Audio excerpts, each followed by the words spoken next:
What are you banging for? Because when I they want to said that tear that shit. shit down and build these new condos and get the niggas out, where you gonna be from? Yep, yep, You don't yep. own the community. Go buy you a piece of property and claim that as your hood. You got people Hey, mixed up, low real shit. income. It's like we gotta overcome Real the shit. statistics because we banging for shit we don't even own. Like you're on Real Section 8, shit. bro. They gonna tear that shit down and put them college students in these new buildings they throwing up.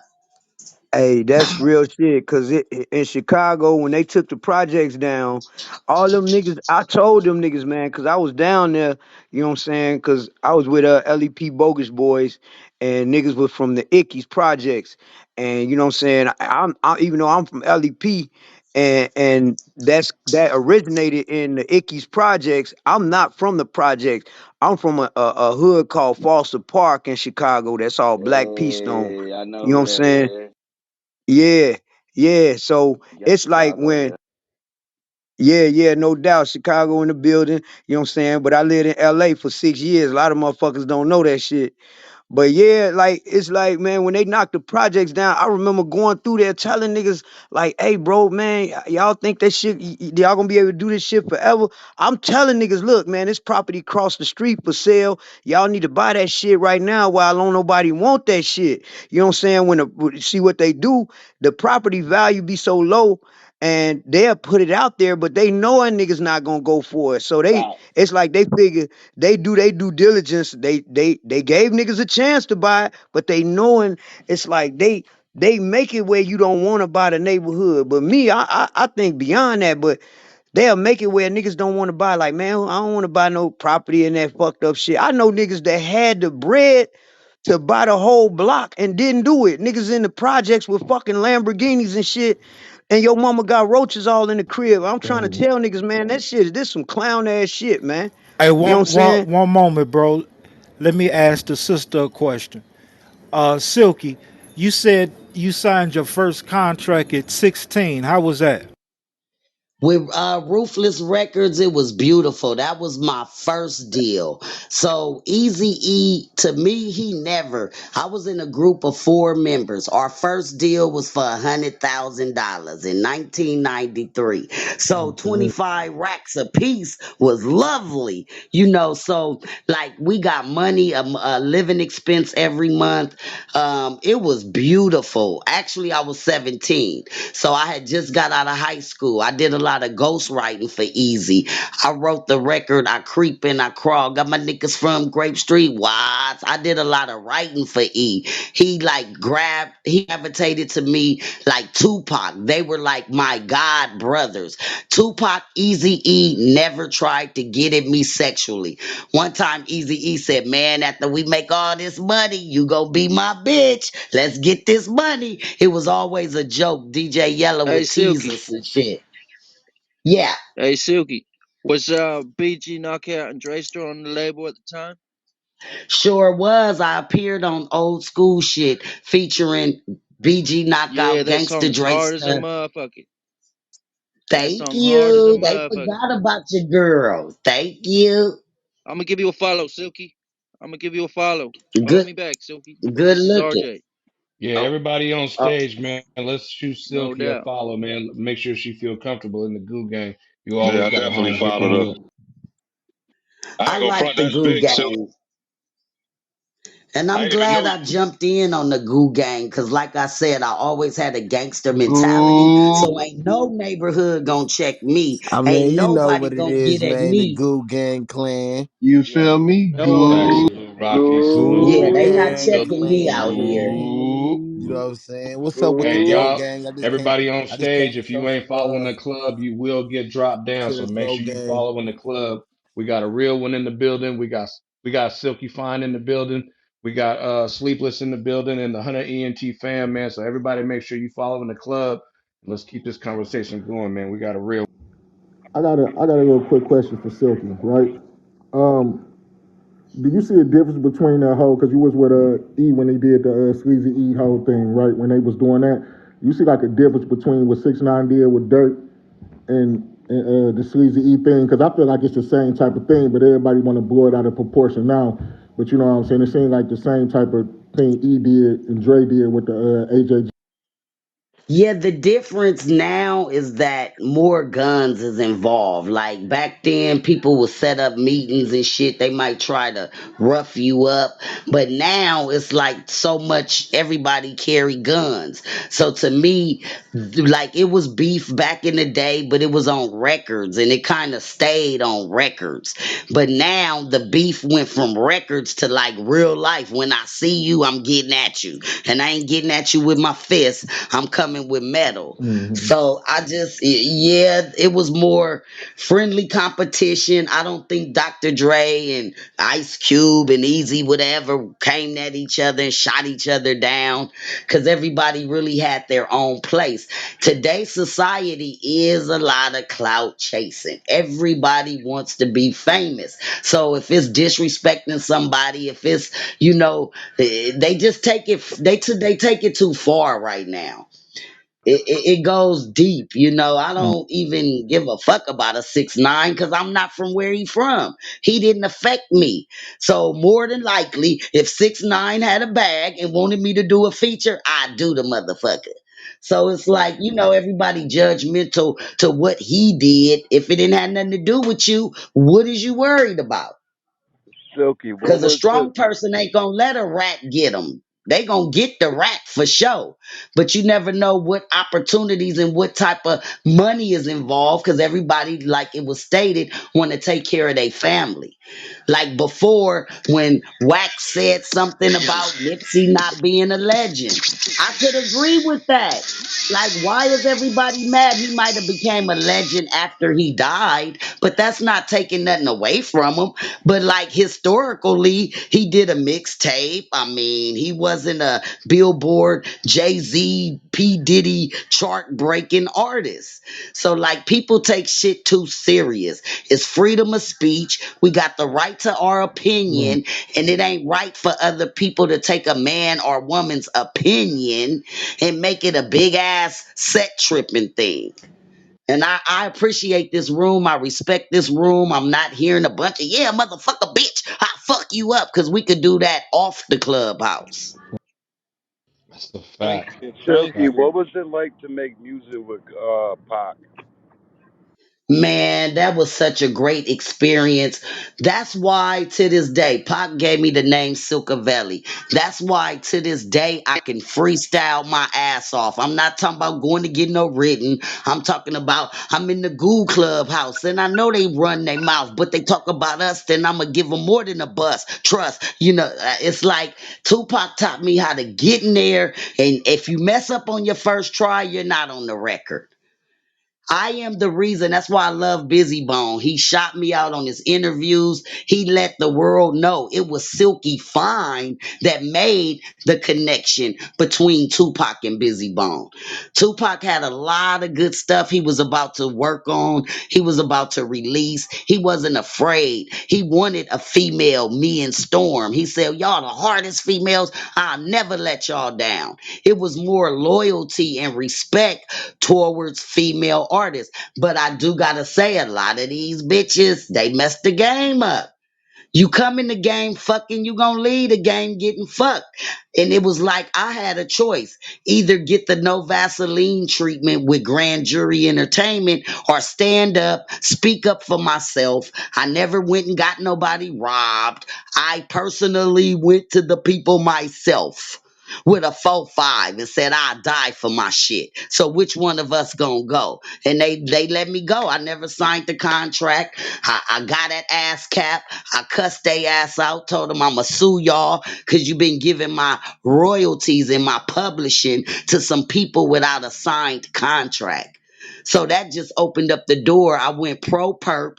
I didn't go get no lawyers. I represented myself. Shouts out to Mr. Michael Conception. He finally admitted in 2020, after 19 years of my release, that I am the sole owner of all my publishing. On Google. So, Goo Yes. goo On gaga, Google. nigga. And that's on go.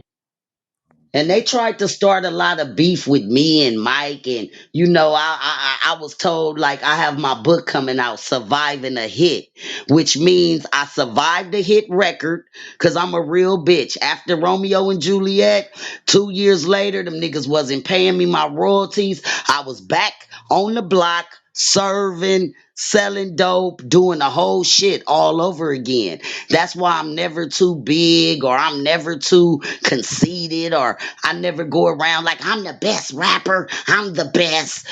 I just kick back because God give it to you once, he gonna give it to you again. And long as we have platforms to communicate, not to argue and break the arguments down. If it's something that you think I did, ask me, did I do it? If I did it, we gonna get to the bottom of it, period. Hey, If I could say something to Miss Silky Fine real quick. Go ahead, Crook. Miss Silky Fine, this is Crook from the Brook. I'm from the East Coast. I'm from Brooklyn, New York. Um, I just want to recognize you for your contribution to hip hop, to the culture, from your side of things. I ain't jump off the porch. I jumped off the porch in the mid '80s. You know what I'm saying? Hit the road Yeah. in the '90s. So I know some of the things you speak of. So I want to salute you for your contribution to what we have today, but also say that we got work to do to help those coming behind us, breaking some of the chains that held us back to move forward and improve. So peace to you. Thank you, my king. I appreciate that. You guys could go look on YouTube. You could really just check the verses. You'll see no female really discuss the shit that Silky be talking about. Because everybody's on the sex tip. Everybody's on the take your man tip. And then the female gangster rappers that we have upcoming, their content is not strong. My thing always been, if it start with a problem, let it end with a solution. But it's like today's music is so problematic, everybody gonna get smoked. I pulled out a gun on your nephew or your cousin, and it's like we need better content. We gotta, we gotta think about when we become senior citizens, who gonna take care of us? Cause everybody on syrup, everybody on Percocets. What's gonna happen to us when we hit 60, 65, 70? Who's gonna take care of us? hey, but you know what It- though? Now, Silky, it's like the way the industry is. Like in our generation, it was like if the industry said didn't say you can get in, you couldn't get in. Now, I like how it is now. How I could put my shit out, on TuneCore or CD Baby or whatever, and put it worldwide. I could, what I'm saying? I could put my video out on YouTube worldwide. It's still, I'm finding now it's still kind of like a pay to play thing where to get your shit in front of more people, you gotta pay. you might have to pay, but at least you can do that. You Back in the days, shit, you could spend you- you could spend 500,000 in this shit and not go nowhere. I know niggas that put a lot of money in bread in this shit in the '90s, and now they ain't doing shit. Them niggas working at the post office right now. You know what I'm saying? facts, But right now, facts. if you put 500,000 in it now, the way it's set up now, your ass would be like shit, Jay-Z or something, maybe not like that, but Right. you know what I'm saying? Shit, you'll be And out there. Especially that's if you where got I some content. If you got some that's where content, right. yeah. And that's where I was coming from when I'm like, it's not so much sign me, I want to sign. You really don't have to sign. It's about support, it's about Exactly. representation. I had a little homeboy, 23 years old. He passed $60,000. I'm like, hey, my nigga, come on, let's shoot this one video. Blueface is from the neighborhood that I grew up at. We gonna go to the camouflage house. We ain't gotta pay for the location. The nigga told me, Shit, you got to give me like 2,500 if we get cameras. And I'm like, bro, you a young nigga with 60 bands. Guess what happened? 3 weeks later, the nigga's in jail with a $2.4 million bail. So I'm just saying that to say shit. it's so much greed out here.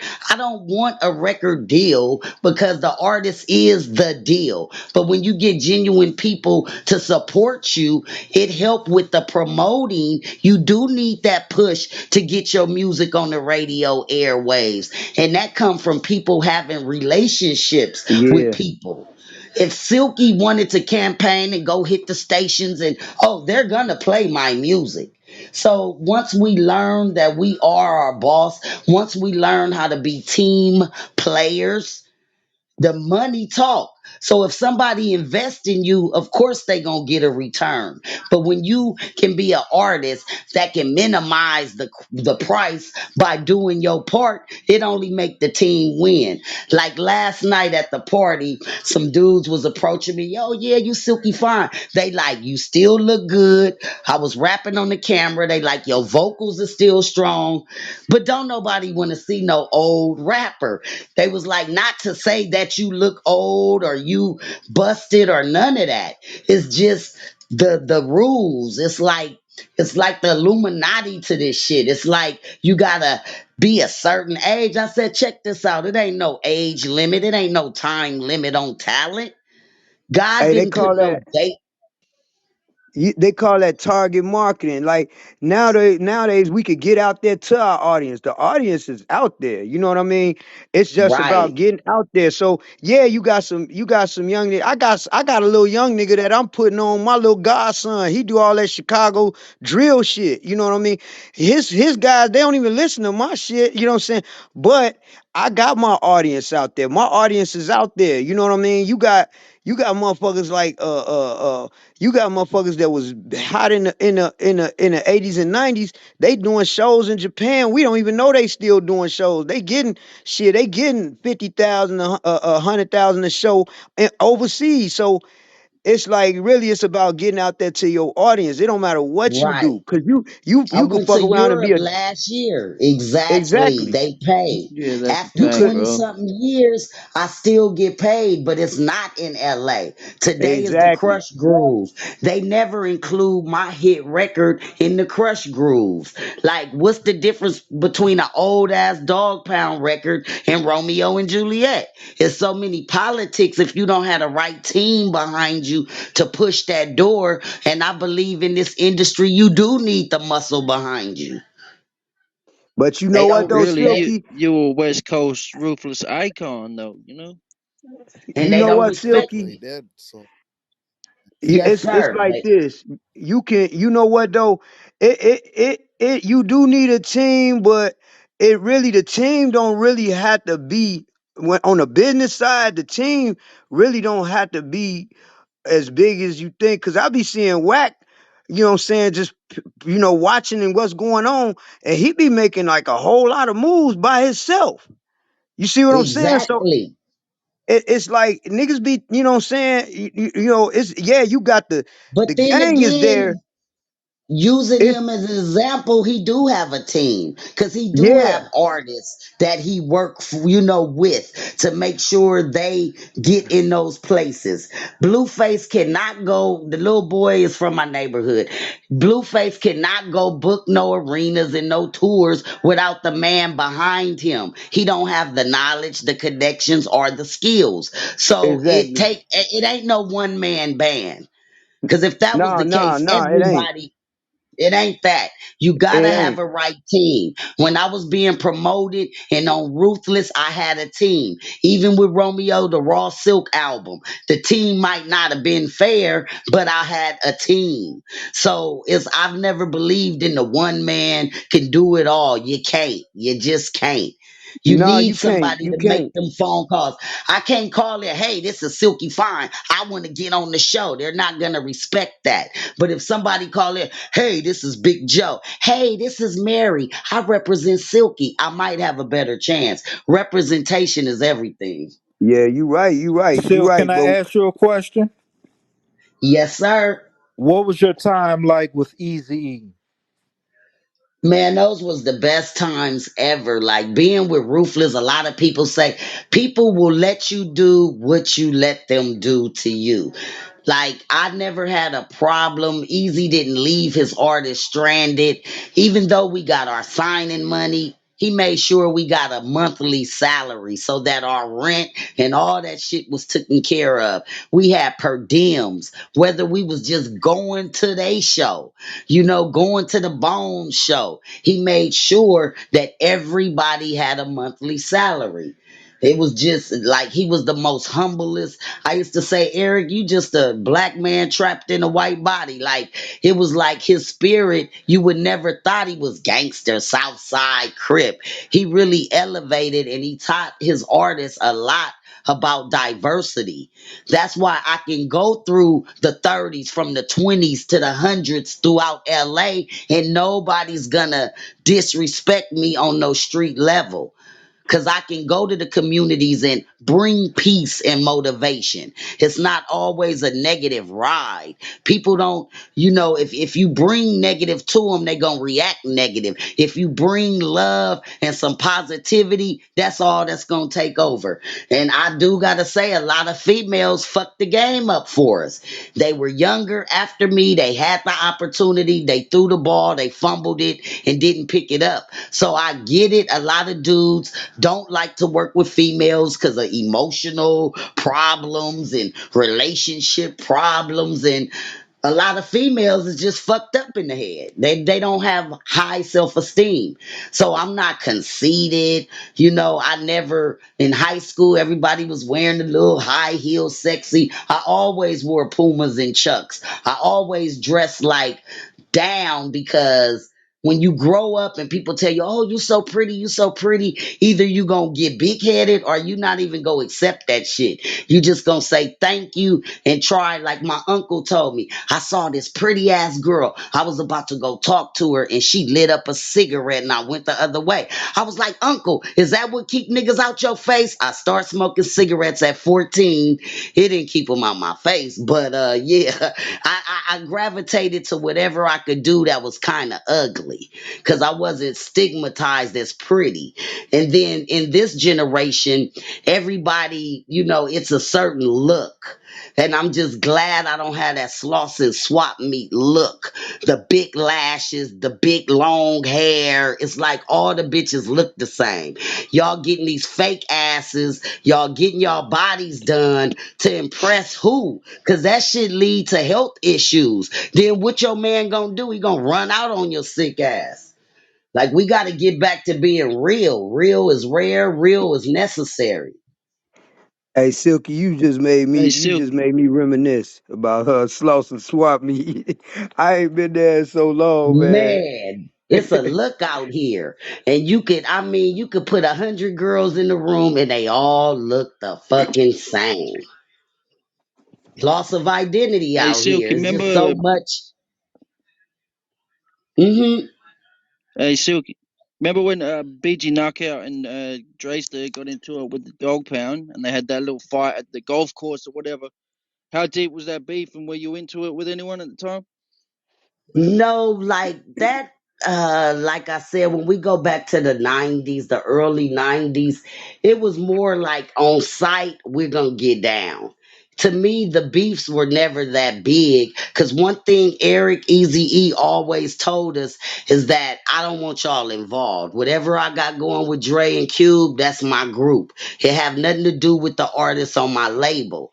So I think when Dre came with the shot at Easy, with Snoop Dogg on the record. Then Easy retaliated and did the record with BG Knockout. And when we did old school G shit, Knockout was my people took shit. it. Yeah, when we did that record, people took it as if me and Rage was going at it. But see, what people don't know, before Rage was signed to Death Row, before I was with Ruthless, me, MC Smooth, MC Trouble, my homegirl Diamond, and Rage, we had a group called the Female Teachers of Hip Hop. We was still in high school. Fresh Rage had just got out here from Virginia. So before we all got deals, we were friends. And it never like they would go on YouTube, Rage versus Sylke, do all the shit. But it never affected our friendships because we knew that beef wasn't ours. We not getting involved. Then Yeah, you for look sure, at for it. sure. After Easy E died, Cocaine was Easy E's artist from Ruthless Records. Soon as Easy died, he worked with Snoop. When I did the Romeo and Juliet and told that Mike Conception and them to kiss my ass, that's why I won my case. If you own all my publishing and I'm signed to you in 1998, how the fuck did I go get on Snoop Dogg Records in 1999 and got all my publishing? Yeah, I seen this thing about See? Rage as well because they kept putting her album back because her album was supposed to come after Dre's album, but they put Snoop's album out. They kept pushing her album back, and then after Park died, um, yeah, her album sort of didn't do as good as it was supposed to do. Silky, did you ever work with Dr. Dre? Never in life. I met Dr. Dre at the Still hitting them switches on them lolos, cuz I met him at the video shoot and I just saw him at the video shoot. Cause I've always been like, I'm not finna ask no niggas for shit. I was handpicked by Easy E. So after I lost Easy E, I didn't want to rap no more. I got in a situation with Mike Conception because I wrote what I've been trying to do for a lot of young girls, but they can't deliver. Their voices is like, "Nyeh, nyeh, nyeh, nyeh, nyeh, nyeh, nyeh, nyeh, nyeh." That shit's irritating.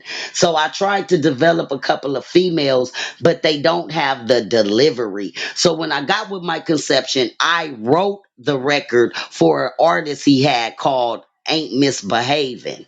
So I did the dummy vocals. The girl laid it, but it didn't sound right. So sneaky ass Mike sent my dummy vocals to RCA Records the very next day. They were like, we want to meet her. We want to meet her. They flew me to New York. I sat in the office. I performed live and they was like, hey, you want this record? So I never physically signed any contract. Mike Conception did a production deal with RCA. I never signed to Grand Jury Entertainment, which was the production company. Grand Jury signed the deal with RCA. So that gave me the rights to all my music because they never had the writer's signature saying, y'all paid me this much for publishing, y'all did this. No. So, you know what I'm saying? As a female, it's always been obstacles. When I lost Easy E, then months later, Tupac died a year or two later, it was like, I don't want to do this shit. I could lose my life over this shit. And not necessarily due to gun violence, due to politics, due to power. Because I still feel like Easy E did not die because he had full blown AIDS. Something was implanted in him. There's never been a case of full blown AIDS where you instantly looked like he looked and died, like he was injected. Them doctors did something to Easy. That he had too much money to be running Yeah, that's around. what BG Knockout said Yeah, for yeah, sure. that shit was unreal.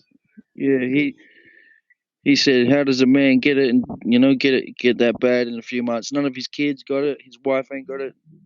Nobody. Everybody's still living. He Yeah, got grandkids that's 13 and 14 years yeah, old yeah, for now. sure, for sure. So it's really kind of, that's why I always say you need a team because you never know what angle. Sometimes I might be too outspoken. I might give up too much real information that got the system mad, the politics mad. They don't want us to expose real life situations. They want us to talk about being a hoe. They want niggas to say, bitch, suck my dick and this and that. They're gonna allow that.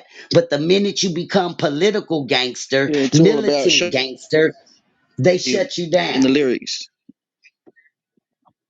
Huh? Yeah, it's all about the shock value in the lyrics these days. It's all about the shock value on what what they say in the lyrics these days. With the Yeah, they female, don't especially the really. female artists. Yeah, So that's what I'm saying. If you go through the archives and you go on YouTube's, you'll find certain records. On YouTube, I got a record called "It's All Right." No female covered the topics that I talk about. The record ain't going nowhere because I took it off the sites. This little African producer tripped out and just acted weird like he was a multi-platinum producer. So it's nothing to me. I create music. I snatched that shit down. I left the record on YouTube just because it has a powerful message in it. So y'all could check it out and see my current stuff from back in the day till 2022. So it's like a lot of times, like Tupac, it ain't no telling how his assassination took place. You know, they blame the boy, the gang member, but if the gang member wouldn't have took him out, he was too powerful with his tongue. They tried to lock him up and make him a political prisoner. Like, it's so much that we have to really censor when we deal with reality because you don't know who gonna come for you. Hey, and real talk, and it's a lot of times where, you know what I'm saying, you will have like higher powers or higher authorities that want to get rid of you, and they ain't even gotta like pull somebody aside and be like, hey, go get that nigga, or use one of they snitches out there, whatever. They ain't even gotta do all that. It's just that they be monitoring everything, just like they be monitoring and knowing what little beefs going on, and they'll just pave the way and make sure that the nigga that wanna already take you out, make sure that he could do it without no problems, and then they could keep their hands clean from it and act like they ain't had nothing to do with it. But little do you know that they paved the way to allow that to happen, because if they Yeah. watching you all the time, how the hell is it that somebody able to do that, and then they don't know, the so-called authorities don't know what happened? You know what I'm The saying? If they best, watching you all the time, you know what I'm the saying? And best, I know all my yeah. niggas out there in New York, y'all know, you know what I'm saying, about that, the hip hop police and all of that. You know what I'm saying? And so y'all know, if they watching you all the time, how the fuck is it that shit be happening and then don't nobody know what the fuck happened? Or Prime or example, Nipsey exactly, Hussle. How you got your exactly. boys in the shop, police watching your ass, but when the crime go down, that's why police, especially the LAPD, they involved in a lot of this shit. I don't put these drive-by shootings and shit. Most of them is off-duty cops. You can't, like, it would have been going down if gang members wanted to go get at each other. They gonna go to your hood, pull up, light it up. A lot of this mysterious shit, it got a Yeah, lot to do with the law. And that's why I feel like on Clubhouse, these new apps, we gotta be careful. We gotta respect each other and we gotta listen to each other because they listening. Believe that. And I don't hell need yeah. nobody digging up some shit that I Yeah, got for away sure. with from 1992 to two. Yeah, yeah. Don't even, yeah, call me on the phone or something and meet me at the restaurant. Cause I mean, you know, we expose so much game. Don't think them people not listening. So when they hear intelligent conversations like this room where we not cussing, we letting the questions get answered, we giving them literature that we're not sleep. We're not on drugs. We are aware. Social awareness is important because they can't really come in and trap us. It's like we allow Yeah. the system to trap us by running our Hey, mouth Silky. about shit. Yo, Facts. Silky, I'm gonna give you a follow. Give me a follow back. This is RJ. oh, I just Yeah. gave you a okay, let me follow, get all on right? the, let me get on. All Silky, right, good looking. Silky, you said earlier that you're a street activist. Could you talk some about that? When I say that, I mean that I go out through different communities. The Bloods, the Crips. I go to the 20s. I go to the 30s. From the 20s to the hundreds. I personally take food, have gatherings. I'm not from nobody's hood, but if I make one phone call and say, let's do a barbecue, we're going to do a barbecue. And in that barbecue, I'm steadily teaching these kids. What you got that rag in yo? That shit's ugly. I'm snatching rags from kids. I'm, really out in the community activating. And I don't put it all over the world. Like, I don't post everything that I do in the streets because the streets is like a lot of of snitches, a lot of undercovers, a lot of shit. So the people that need to know, they know what I'm doing. I don't like clout. I don't like a whole bunch of people. But yeah, I don't have to make all that shit public. What's public is when I show up. And then, like, if I hear somebody up out of my neighborhood, I grew up in the schoolyard hood. So once there was a situation where one of the youngsters had an issue with my homeboy from 60's son, I brought them two little niggas together. And to this day, they best friends. They don't even trip off a rumor. Like, people like to stir shit up. When I break down, do your mama own the house? Do your daddy own? You fighting over some shit you don't own when we really own each other. It started out with Adam and Eve. We all in this world. Believe me, somebody on this clubhouse, if we did the ancestor report, some of us is related, period. So Oh you hell need to yeah, stop. that's fact. Stop killing off each other. Stop with the red and the blue and the. And there was a time where the Bloods stood together. It's so out of hand. Bloods don't get along with Bloods. You got certain niggas disrespecting niggas that's way before they time. How could a little 17-year-old tell a 40-year-old something? There's no respect. So to me, the gangbanger shit is over with. It's just washed up. Cause nigga gangbangers didn't wear skinny jeans and shit. So y'all out here for a fad.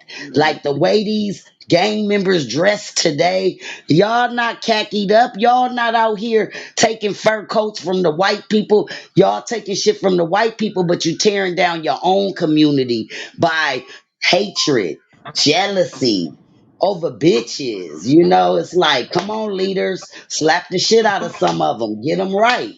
That's real. Hey, that's Silky, facts. I really respect the energy you putting out and the topics you bringing up on here. Shout out to you. Thank Yeah. you, bro. Hey, And real it's quick, like let me. just last week. Last week I got called into a situation. I'm not a shit starter, but the female was out of line and I squabbled her ass up in the park. So, it's like, call For it. sure. I ain't gotta run for a gun. Just meet me at the park, boo.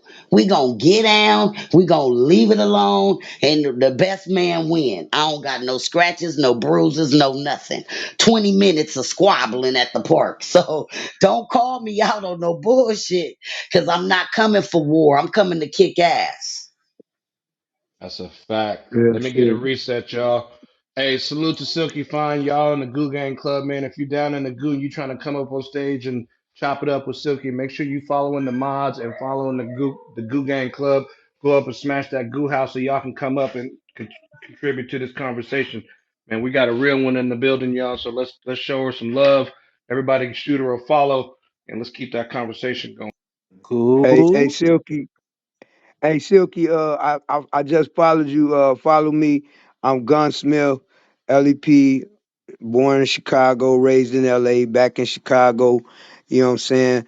So, man, I like what you talking about. You talking about real shit, not, you know what I'm saying? Not no bullshit. You know what I'm saying? That's what's Right. up. Hey, Miss Silky, I got a Yeah, for question for sure. you. I double down on that. I fuck with you, Silky. Sure. This, Much love, baby. Let's grow. Let's go. Let's grow. Goo, goo, goo, goo. Miss Silky, Ooh. For two sure, for seven right. sure. I just I sent you got a a follow. This is hold RJ. on, hold on, RJ. Okay, I got it. I'm going down. Boom. Miss Silky, who is your favorite artist today? Who's your favorite artist you listen to today? After last night, Savi third. Okay. Period. Yeah, he Cause I cold. see the struggle, and I think I took to Savi because he lost his mom, and that was just, man, to lose your mom. Like I told him last night, I said, "This the first time I ever met you. I jumped on your live, nigga. I was going in on your ass because you was talking bullshit. Stop using drugs, bro. You remind me of a Tupac. You got a lot to say. Redirect your energy. Love your hood, but don't put your hood before your life. Cause half the niggas that's in your clique, they looking out the corner of their eyes. You gotta watch who's close."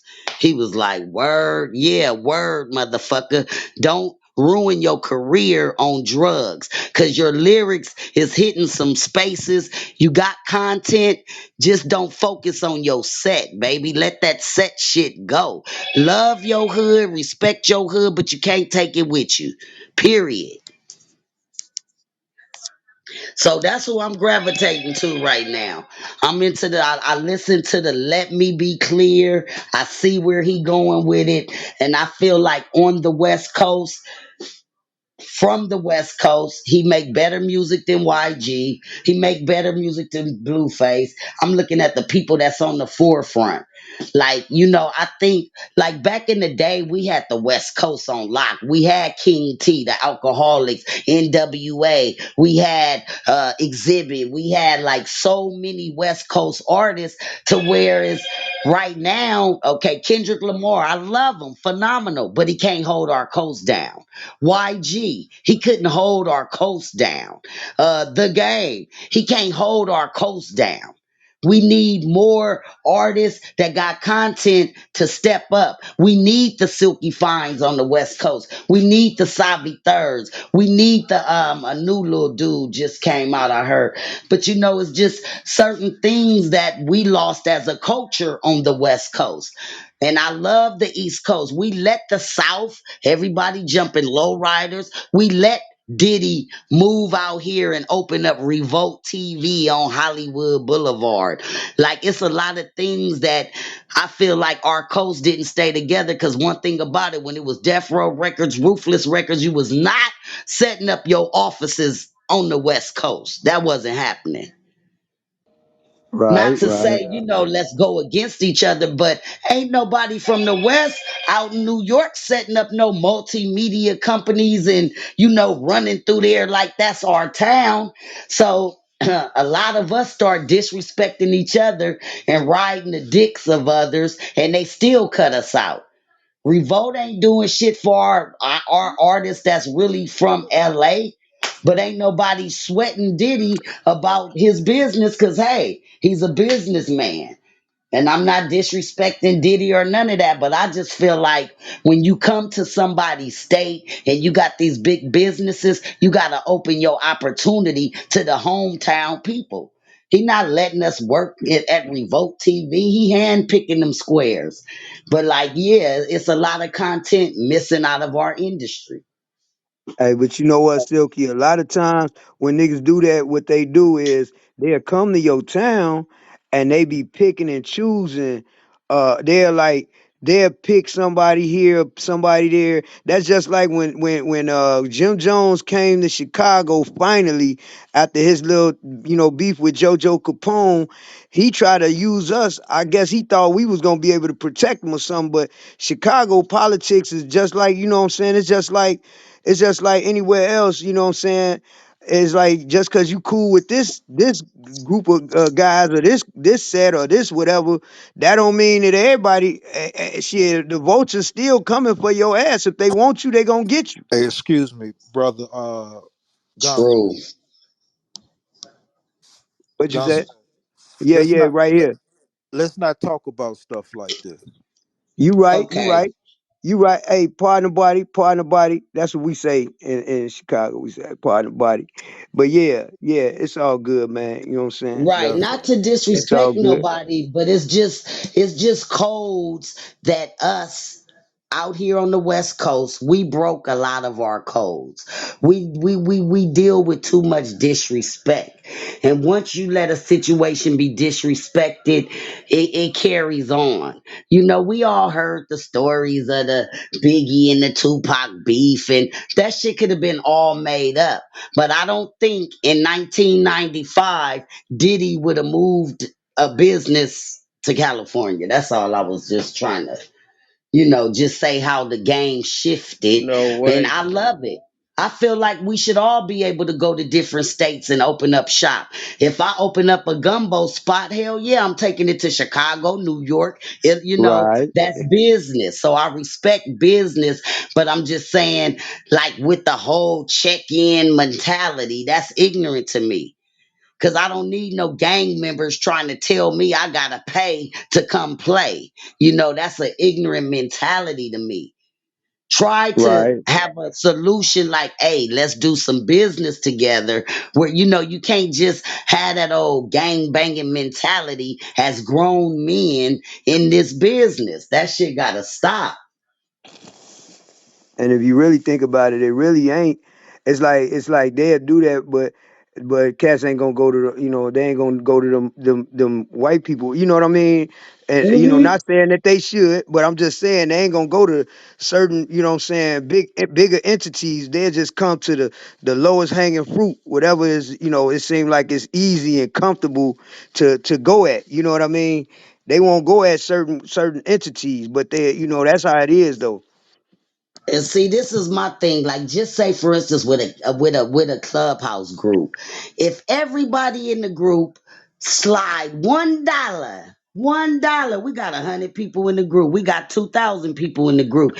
Everybody donate that $1 to make the group grow, to make it where we have better content. We got more things that we can. Like, people don't like to come together, and I'm like, damn, if you put a group of people in the room and everybody put in $1, you don't know the wealth, the growth.